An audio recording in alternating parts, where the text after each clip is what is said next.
Oh, it's Nick with Nick Forecast. It's 6th Wednesday. Hey, it's good to talk to you about some different things, real estate going on right now. A new article came out, Wall Street Journal, Yahoo News, about new crypto mortgages, and there's two companies in Miami that are doing it. One's XTO. They've got a big hedge behind them, and there's another company too. It's got some investors, and I think it's kind of cool. That doing crypto mortgages are starting to get into it now. I think there's a market for it. One company, I think the XTO hired 100 people. And what I think is good is because there's a lot of people that have money in crypto, and a lot of people have crappy credit, and they can't qualify for a mortgage anywhere, which is not basically true. But a lot of them don't have credit, especially people from overseas, so they can put down a down payment using their crypto and not have to use all their cash. I was reading about one guy where in this article, he gets paid half in crypto and half in cash. So he's able to put down, 10%, 20%, whatever mortgage you got, and was able to go ahead and get financed. It wasn't a big deal. I think he put down 20%. And so they financed him. And so it was kind of a different mortgage because it's a hybrid mortgage. So I thought that was pretty cool.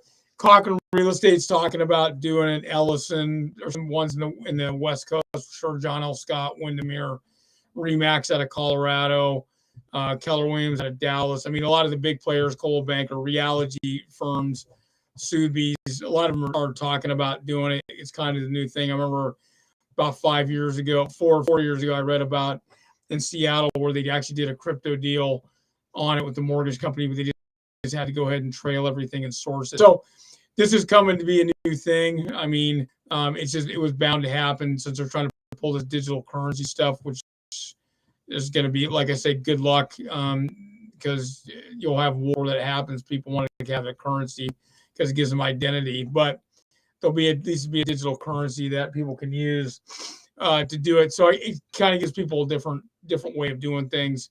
And essentially, too, if you don't have the credit scores, you don't have the 3 to 5 credit lines, depending on if it's conventional, FHA, or VA. Well, VA is a little more slack, like FHA.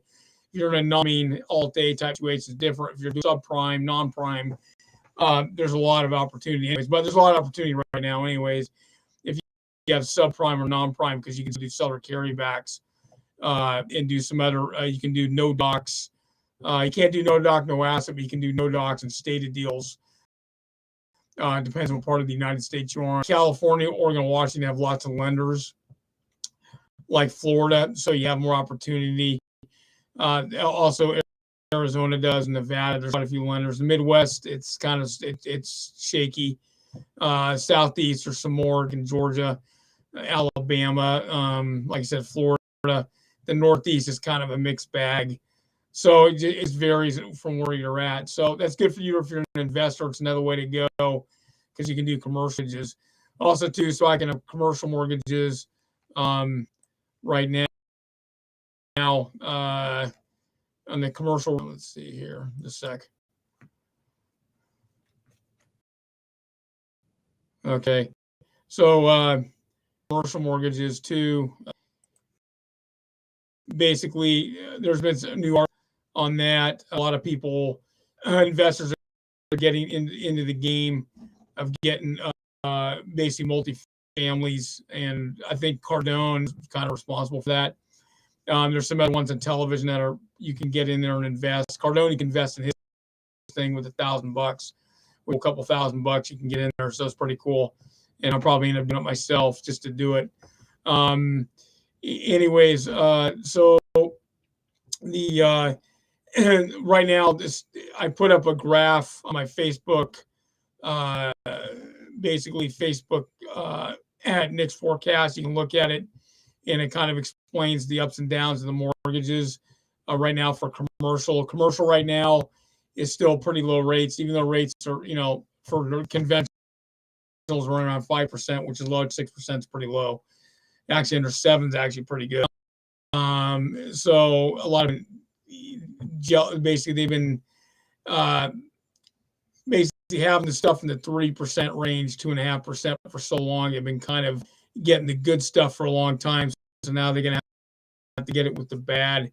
and they're still going to be rate market regardless. Like I said, in 2005, the rates were 8.5%, 8%, 7.75%. That's just for a conventional loan. So, and it used to fluctuate up and down. And subprime loans all over the board, and non-conforming loans, all-day loans are all over the board too. All-day is a little more in line with the conventional, essentially, because it's a more of a hybrid conventional, but the non-conforming subprime stuff you get away with, or non-prime, whatever you want to call it. But as far as the rates for the investor loans for buying commercial, you're good to go. You're going to have cash anyways to buy commercial, so it doesn't matter. That's kind of a moot point. No cashola, no rock and rolla. For the single family is different. But if you focus just on the commercial, you're buying multifamily, there's still a lot of avenues you can do. You're still going to have a lot of cash you need to put down, but it's not always the case. Like I said before, I've got loans stated loans, even some no doc, where the seller can take 25%. You can put down 10% and finance the rest. I've had some deals where I'll have the seller go ahead and take a carryback, but they'll make no interest payments for years. And you just chalk it up on the other end. It's another way to do it, 3 to 5. So that's something to look at. I never really talked about that. We do it for single family homes too. And I saw something in single homes because a lot of investors are scooping those up too. But remember, there's going to be a big tidal wave coming. It's going to be a lot worse than 2000 if they predict it right. So, get in while you can. But the thing is, there's always going to be a market. But see, the tidal wave is actually not bad because you're an investor. People are going to be wanting to give up their apartments and other stuff because they may not get the renters or whatever, that cash, and go in and blow it out. So that $12 million building now is only worth $6 million or $5 million. So there'll be opportunities to buy. The housing market, it's always going to go up and down anyways. Doesn't matter. It's going to be like a 2008 blowout, tons of foreclosures. So people with cash, basically, now you get these big hedge funds looking too. Also, too, another thing was kind of interesting. I mean, they've been talking about the housing. A lot of states' land use laws are really screwing stuff up. That's one of the problems why builders can't build, besides not having the supply problems, but the things they won't build because of land use issues. But in Arizona, they had an article. If you go outside of Phoenix and keep going, you go right up to a wall, like in Nevada. There's like a big giant wall of mountains, so you can only build as far as that goes. A lot of builders are basically, even though with the water problems that they have and the riparian rights, because of the Colorado River and aquifers, some they won't allow. But the thing is, they're building because so many people are moving into those areas in Nevada and Arizona, New Mexico too, but more Nevada and Arizona. So the city of North Las Vegas, Henderson, they're starting to go on the highway down towards Pahrump. That's where Art Bell used to be. Coast to coast to him, basically, and that's 50 miles outside of Vegas, about an hour out. But there's built along that corridor too. So the things are changing. Phoenix is big, and you got all directions in Phoenix. It keeps going out. Further south, problems as far as the mountains. You go to the mountains, you're heading northish, northwestern. A lot of cashola golf courses there. But you're heading toward the Scottsdale area, and you kind of keep moving out. So ASU is the biggest university in the United States, even bigger than Wisconsin and the UW and UCLA or Cal State Fullerton. Actually, San Diego State is the biggest university. ASU is number 2. But anyways, they're down that direction. Keep going down Scottsdale. Keep going past there. There's a lot of opportunity down there. It's always something to look at. I know there's a lot of investors looking to buy it in Nevada and Phoenix. Also, too, looking to, besides build housing communities, golf course communities, which I think is awesome, apartment communities are going to, and strip malls. I think if you're an investor, too, it's something to look at is strip malls, because if you can get a strip mall with a strong anchor in there, that could be a good investment, especially if you own apartment buildings right around there. Especially if you have a convenience store in there like 7-Eleven or like a Winco, or not a Winco, like a Shell Station or a Sunoco, and they have a convenience store attached, and maybe a restaurant attached, like a teriyaki shop or something like that, or Subway or a Jersey Mike's or whatever, or a Firehouse Subs. But they have some other boutiques or some other stuff in there. That's a good thing to have.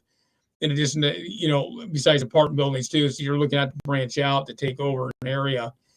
just something for you to consider, something to look at. So I mean, it's pretty cool. Or if you're a builder and you're building stuff. So like I said, there's a lot of stuff going on right now in the real estate markets, and so these are just things to keep abreast. But crypto mortgages, yeah, it's coming. Um, Even though giant real estate firms say, yeah, they're on it, blah blah blah blah blah, but they always say that because they're trying to get their names out in the press all the time. But like I always said, or I don't care how much the technology changes, or they're doing the on real estate companies and blah. Real estate is still a person-to-person business.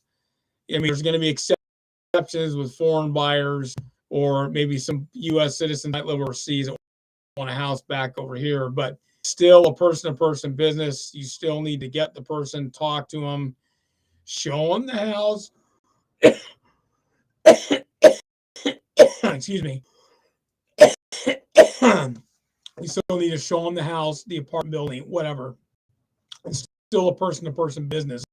So, anyways, that's all today. If you got any questions, go to nickforecast.com. You can comment on the YouTube channel, Nick's Forecast, YouTube at Nick's Forecast, Facebook at Nick's Forecast, or go to Nick's Forecast. If you want loans, commercial loans, business loans, factoring loans, we have some special investment stuff, special stuff for if you're a builder or if you're buying a commercial building, you have some special stuff, especially if you're going to build a mall or you might want to build a building. We have some special financing, but this is for really high speed stuff, really high speed stuff. So this is kind of special case, and we do a case by case on that. But anyways, go to cobrafunds.biz. That's where you have all the different programs for financing.